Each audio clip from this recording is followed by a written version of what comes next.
Bom, se você quer aprender um pouco mais sobre Go, nesse vídeo eu vou te mostrar como utilizar ele. Bom, eu sou o Leonardo e hoje eu vou te ensinar um pouco mais sobre o Go. Go foi lançado pelo Google em 2009, uma linguagem muito boa, muito performática e muito simples de utilizar. Foi sempre focada em performance e também produtividade. Então, vamos mostrar aqui na prática como ele funciona. Bom, então, vou primeiro criar um arquivo principal aqui e vou chamar de main.go. Ok? Normalmente a gente nomeia o primeiro arquivo como main.go, mas não é necessário isso. Porém, é necessário que a gente diga que existe um pacote principal, que é esse primeiro arquivo, e que exista uma função main. Ela vai chamar todas as outras funções e vai fazer tudo funcionar, ok? Bom, aqui a gente já consegue ver que function não é mais function, é func dentro do Go, e também tudo inicia com o main, entendeu? Vamos lá. Vamos criar aqui uma função chamada dividir, que basicamente ela vai dividir ou fazer aquela divisão básica.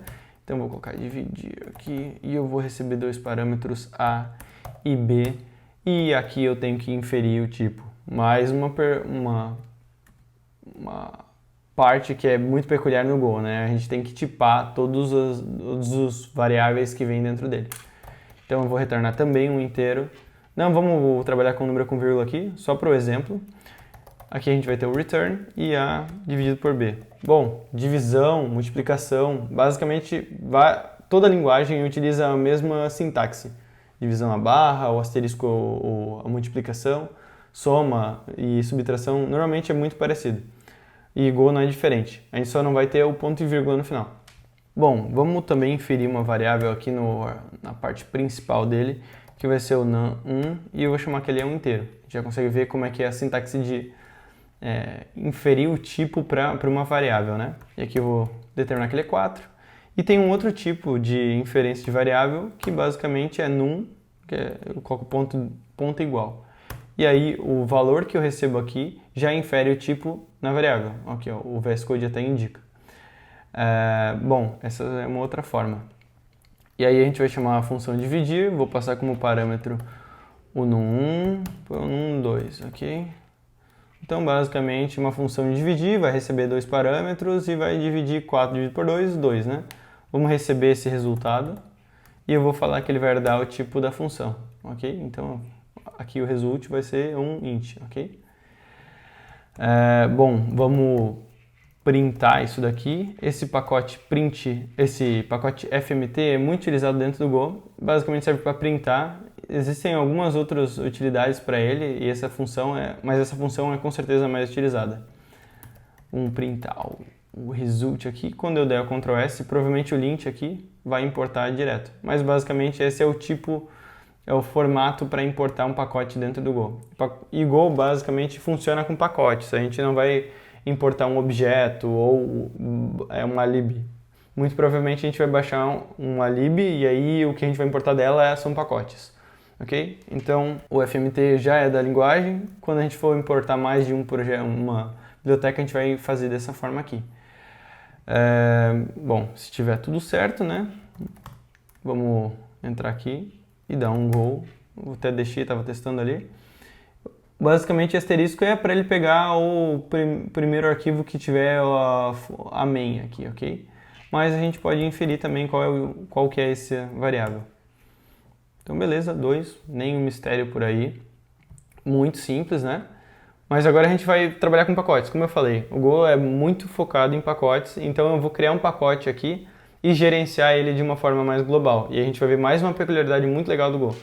Tá, agora vamos criar um pacote aqui. Eu vou chamar esse pacote, sei lá, de calculadora. Vou chamar de calc, melhor. Dentro desse pacote calc eu vou criar um arquivo chamado calc também, .go, ok? Vamos chamar de dar um package aqui. E vou chamar que ele é o pacote calc, ok? E eu vou colocar essa função aqui dentro. Então, beleza, vamos colocar essa função aqui dentro. Ok, e aí a gente precisa, para gerenciar esses módulos, esses pacotes, a gente vai instanciar uma função do Go, que é o GoMod. Então vou dar um init projeto teste aqui, que eu já tinha criado. Melhor tá dizendo, não vou colocar esse traço aqui. O padrão é que seja camel case, né? Então, quando a gente tiver uma transição de uma palavra para outra, a gente coloca o maiúsculo. Beleza? E aí o pacote dividir, essa função dividir não existe mais aqui, e o que eu tenho que fazer é importar esse pacote calc para fazer o cálculo. Só que aqui, ó, se eu der o Ctrl S, o meu VS Code não vai auto-importar esse calc. Por quê? Porque no Go existe uma peculiaridade. Quando essa função for utilizada só dentro desse pacote, ela fica com um D minúsculo. Quando eu quiser exportar essa função, eu vou colocar um D maiúsculo, ok? Então, se eu colocar um calc D, ó, ele já auto-importou. Então, ele pegou o pacote calc desse local aqui, que a gente ansiou o nome do módulo por aqui. Então, tá aqui funcionando. Vamos lá ver se funciona. Então, vou dar um Go Run Main aqui. Beleza, mesma coisa, funcionalidade super simples. E aí é isso que vai acontecer em maioria dos projetos do Go. Tu vai criar vários pacotes que fazem alguma parte muito específica do projeto, e aí você vai importar esse pacote e utilizar ele dentro da função principal. Normalmente em REST API, por exemplo, basicamente a gente vai ficar escutando uma porta, né? E tudo que bater naquela porta vai ser roteado para um sistema de roteamento, e a gente vai criar um pacote de roteamento e esse tipo de coisa. Agora vamos ver como é que se trata erro no Go, que é uma coisa muito massa e que a gente vai utilizar sempre no Go. Ok, agora vamos dizer que tem um erro aqui, beleza? Porque se A for dividido por B, os dois têm que ser inteiro, ok? Só que a gente não pode ter um B zero, porque um número dividido por zero não existe, ok? Se a gente estudar engenharia, muito provavelmente vocês vão ver que um número dividido por zero, zero quer dizer algo muito pequeno e aí vai ser aproximadamente o infinito, no fim das contas. Mas, para que a gente vai dizer que zero, quando o denominador for zero, é um erro? Então, eu vou colocar um if aqui, mais uma peculiaridade do Go, a gente não vai ter o parênteses aqui no if, e eu vou dizer que se b for igual a zero, eu vou dar um erro, vou retornar um erro. Vou dizer que o resultado é zero, e aqui eu vou ter uma peculiaridade que eu vou conseguir entregar mais de um tipo de uma função. Isso é algo muito diferente, a maioria das linguagens não entrega isso. A gente vai entregar um só tipo e talvez a gente entregue, por exemplo, um objeto naquele tipo e aí vai ter coisas dentro. Mas entregar dois tipos numa função só, eu não sei, eu nunca vi em uma outra linguagem. Beleza. E aqui a gente vai falar que um parâmetro é zero, né? E o outro é um erro. E eu vou importar esse pacote errors aqui. Opa, errors. E dar um new. E aqui basicamente eu vou chamar um erro aqui. Sei lá, B não pode ser zero. Ou melhor, denominador não pode ser zero, ok? Aqui ele está dando erro por quê? Porque eu só estou entregando um dos fatores. E o segundo eu vou chamar de new.